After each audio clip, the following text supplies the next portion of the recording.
Nagulat ako. Hello, Kari. Bakit? Ganyan din ang suot mo kanina. Hindi, next week. Sa Monday. Sa Monday. Baka dapat ka sa Monday, ganito yung suot ko. Hi, Kari. Welcome back, mga kaaldab. Ito na naman po ang inyong lingkod, si Mr. Destiny. At magbibigay po tayo ng pinakamainit na update po ngayon sa social media, mga kaaldab. Nakakatuwa naman po, di po ba? Kumbaga, akala natin si Maine Paul Carson.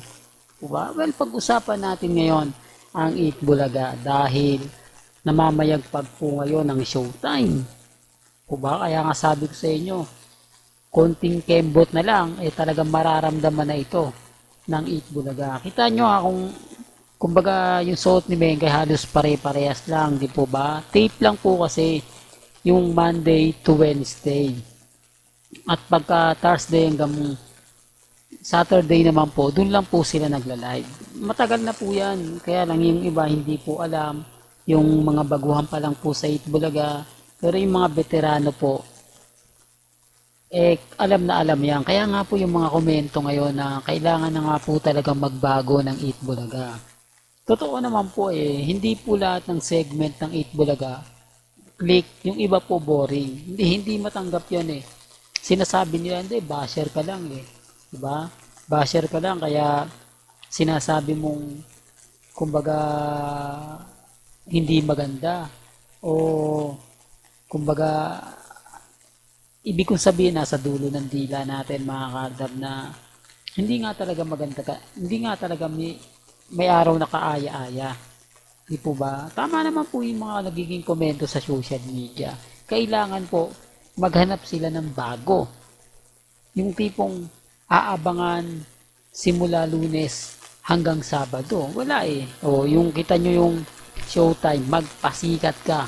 Grabe, di po ba? O hindi ko pinopromote ang Showtime baka may mag-react. Hindi nga po ako nanonood Ang sa akin lang po, yung mga komento po nila sa live, doon ako pumofocus, doon ako nagbabasa, doon ako nagre-react minsan na kumbaga hindi naman lahat, remind ko, hindi po lahat ng palabas ng Eat Bulaga boring.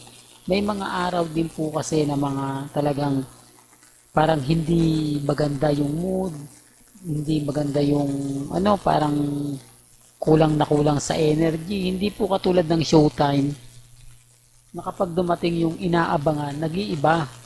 Parang barangay 1 for all for one. Kaya lang, may point na hindi rin maganda minsan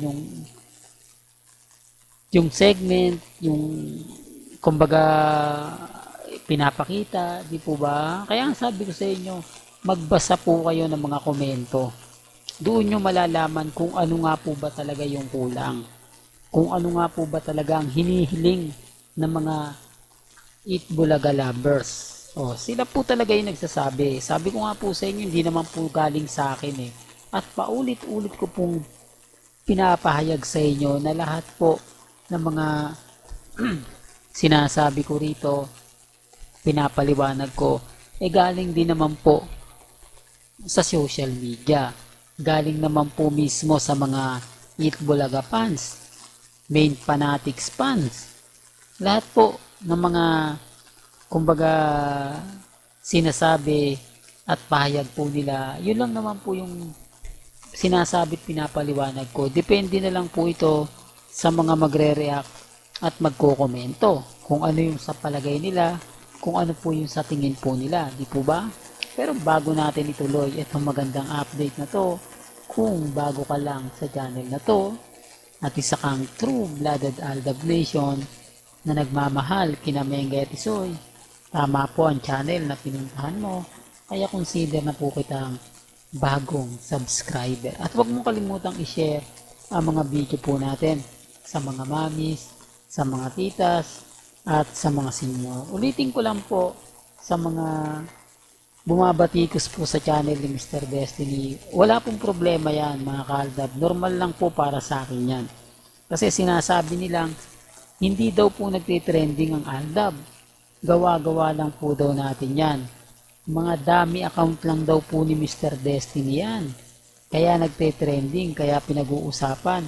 Pero hindi daw po totoo yon. Remind ko lang po, lahat po ng mga taong gumamit ng hashtag nagpa-trending, hindi po dami account yan. Hindi po ako mahilig gumawa ng mga sinasabi nila. Patunay lang po yan na yung gawain po nila, binibintang po sa akin.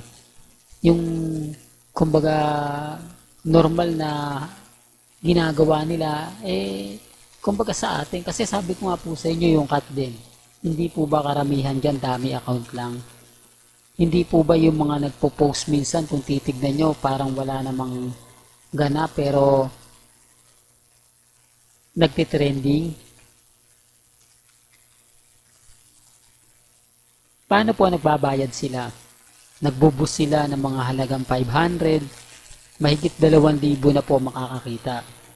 Kapag nakita po ng 2,000 na yon, ba isi-share po lahat yon? Kakalat at kakalat na po yun. Yun po yung pinupunto ko. At yung Aldab po, ako, hindi po ako gumagawa ng dami account. Although kaya naman po natin gumawa niyan. Pero bakit ako gagawa ng dami account?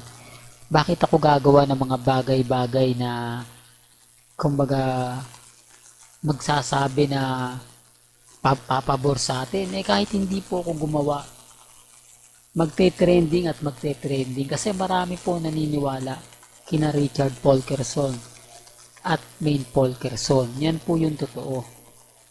Sa mga ayaw pong maniwala, hindi naman po ako namimilit.